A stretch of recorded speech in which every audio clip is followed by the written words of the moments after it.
screaming your head off, or you just feel on cloud nine, you know. If you weren't nervous, there'd be something wrong with you.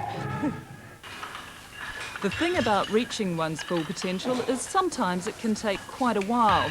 You've got to get just the right balance between diet and training. For those who've got to the Masters division, that's one of the enduring challenges associated with the sport. Finding the discipline to improve your performance doesn't come easy, no matter how experienced you are. Nearly all the contestants say the hardest thing about competing is sticking to the diet. And it's no wonder when you consider that all you're supposed to eat immediately beforehand is things like brown rice and pasta. Winner of the Central North Islands, 1988. Come on, let's hear it for Gary Bradford. Where's that Hamilton crowd? Such Spartan fare can play havoc with your system, as former bodybuilding champ Gary Bradford well knows. The amount of stress is rather great, physically and mentally, particularly in the last few days, because you do a carbohydrate depletion and then a carbohydrate loading, and when you're on zero carbohydrates, you have problems. Like you need basically 50 grams of carbohydrates for your brain to run, and when you're on less than that at that level, you find it very difficult. People around who have never done a bodybuilding contest or never dieted find it very difficult to understand just how hard it is to do. What does bodybuilding mean for you? It means I can have a 20-year-old physique at 44 years of age. That's what it means. Come on, let's go along the line. Hear it for Gary Bradford. Hamilton. That Auckland crowd for Les Quinn. Next to Les, we've got Peter Hopdell. 5 basic principles that we judge on. The first one is muscle size, the basic fullness of the muscle, the size. The second criteria is proportion, balance, where you have one muscle is in proportion with another, like you don't have somebody with a huge chest and spindly legs, because it's out of proportion, it doesn't look very good. Then we look at symmetry. That's the basic silhouette of the individual, where the V shape, the wide shoulders, narrow hips. Then we look for muscularity. That's where you have an absence of fat between muscle groups and beneath the skin, which when you pose, the muscle just pops out and you look like an anatomical relief. And then the posing, being able to dynamically show your physique, hide your weak points, and really come across right. Those are the things we judge for. There are some intangibles that help also that we're not really supposed to judge for, but it does help, like grooming, stage charisma, and things like that. So it's the whole package, and it all adds up into basically a physical ideal that we have, and those who come closest to it are going to be the winners. In second place this evening, wearing the number 1, Gary Bradford. And taking first place this evening, number 8, Fitman Vatmapa. I think that if all men in New Zealand looked like this, New Zealand would be a better place. Well, it beats being overweight and having heart problems. I think it's good. They've worked hard for it, so they obviously want to show what they've done. I'm enjoying it. It's really great. They look good. They work hard at it. They've got nice buttocks. What do you think of that kind of physique? Is it your ideal? No. No, I think I'd be a bit worried that they'll turn to fat when they get older. I mean, they can't keep it up forever. Well, undeniably, staying firm is pretty vital in this game, but having the right moves certainly helps as well.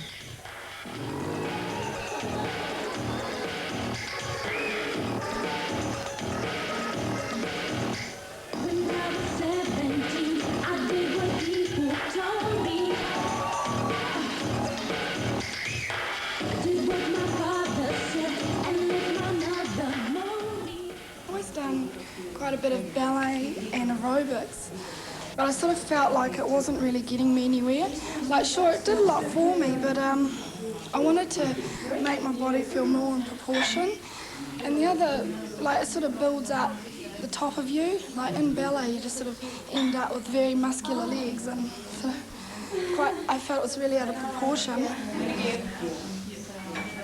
Good girl. As the name suggests, the novice women's section is for newcomers to the sport. To be fit is it, so the ads we see tell us. And in response to that theme, women like these ones have apparently been taking up bodybuilding in droves. But the odd stigma still tends to linger.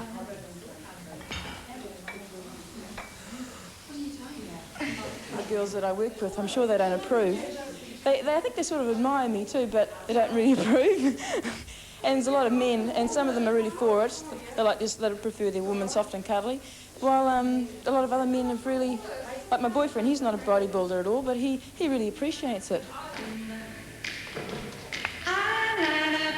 Some judges prefer more muscle, some judges prefer shape. So still in women's judging, we do have a bit of a difficulty in who we're going to pick. But usually the lady who has the best shape and the most muscle will win.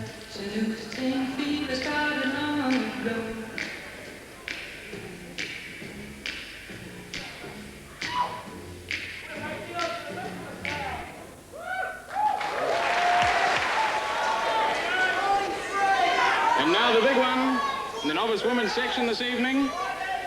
First place, wearing number 43, Mary Lou Newell. With only 4 months of training to her credit, Mary Lou is living proof that some people are just born with the right stuff. Despite losing about 5 centimetres off her bust through dieting, Mary Lou firmly believes the sacrifices are all worth it. I'm over the moon. Oh my God. What are you going to do now? Party! Oh, goodness gracious me, I'm just... Oh, this is my brother. Oh. Good luck. Thanks. Good luck. Thank you.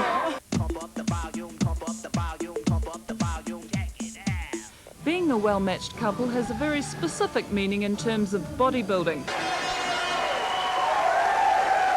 Right, we can see you really appreciated that couple's routine from Mary Lou. The individual is more difficult than doing the pairs. What do you like about the pairs? You've got someone to work with, you know, up on the stage, whereas when you're on your own on the stage, it's real nerve-wracking. It is. Yeah. How does your husband feel about you getting up there and being in a pairs event with someone else? Husband. How about your boyfriend or partner? He's been great. He's just been so magnificent all the way. It's good to he's been there for me. That's all I can say. He's been wonderful.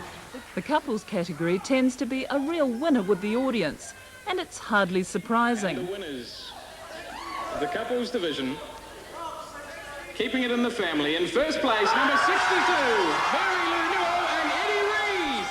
Seeing all those toned twosomes performing in perfect harmony is enough to make anyone downright envious. But like the woman I spoke to earlier, I continue to have one nagging doubt.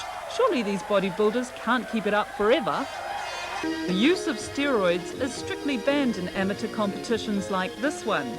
Here, pure dedication is expected to be the only thing to pull you through.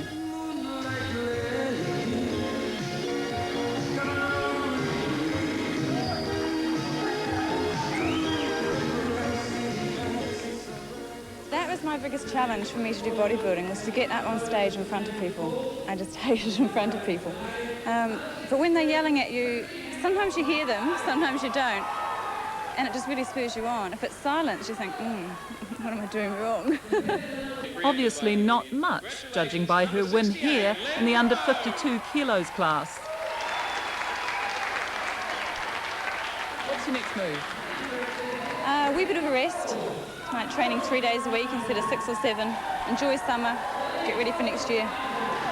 Women have undoubtedly lifted the standard of presentation in bodybuilding thanks to their knowledge of dance and aerobics, and their male counterparts certainly haven't been slow to pick up on that. From Nelson, number 21, Lindsay Stewart. Displaying yourself dynamically takes confidence, imagination and personality. Number 57, Stephen Turnbull. Oh, and if you're a man, it can take a razor blade as well. Right, Mark, if you could lead out from that end. Right. Do you actually have to remove all your body hair to compete in competitions like this? Yeah, you got to shave it off. How do you feel about that? Well, the first time you do it, yeah, it's hard to get the back of your legs, you know. But after a while, you get good at standing up in the bath, going like this. How do women react when they find out that you're a bodybuilder? No differently. Oh, maybe a few oohs and ahs, and maybe I don't like that and that sort of thing, but I think it's just if they're married, maybe just a bit of envy the way their husbands are looking. Are there ever any problems getting clothes that fit? Yeah, I don't like wearing tight clothes, you know. I always wear loose-fitting clothes. Like I don't wear jeans and I don't wear tight shirts and things like that because you're just too constricting, you know. Okay, it's only about 5 minutes till you go on stage. How do you feel? Knackered. Knackered or not, the time of reckoning has arrived for the open heavyweight men's class. Everyone gets to pump weights for 15 minutes before showtime, but it's the hours you've put in at the gym that really stand out in relief once you're in the spotlight.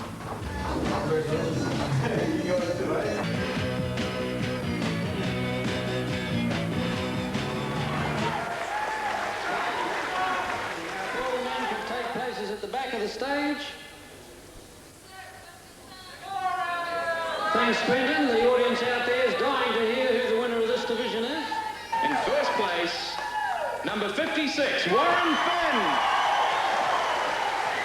Timing is a crucial factor when it comes to winning at bodybuilding.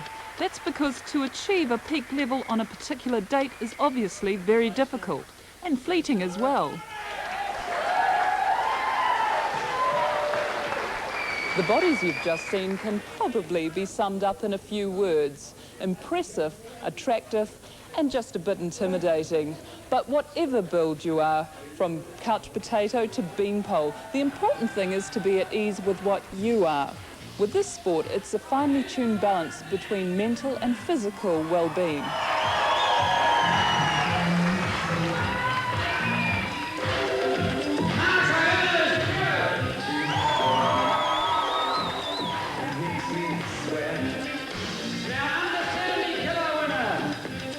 Someone who certainly got that mix right on the day is Warren Finn of Christchurch, who also picked up the overall Mr. New Zealand title. Round of applause and congratulations to number 56, Warren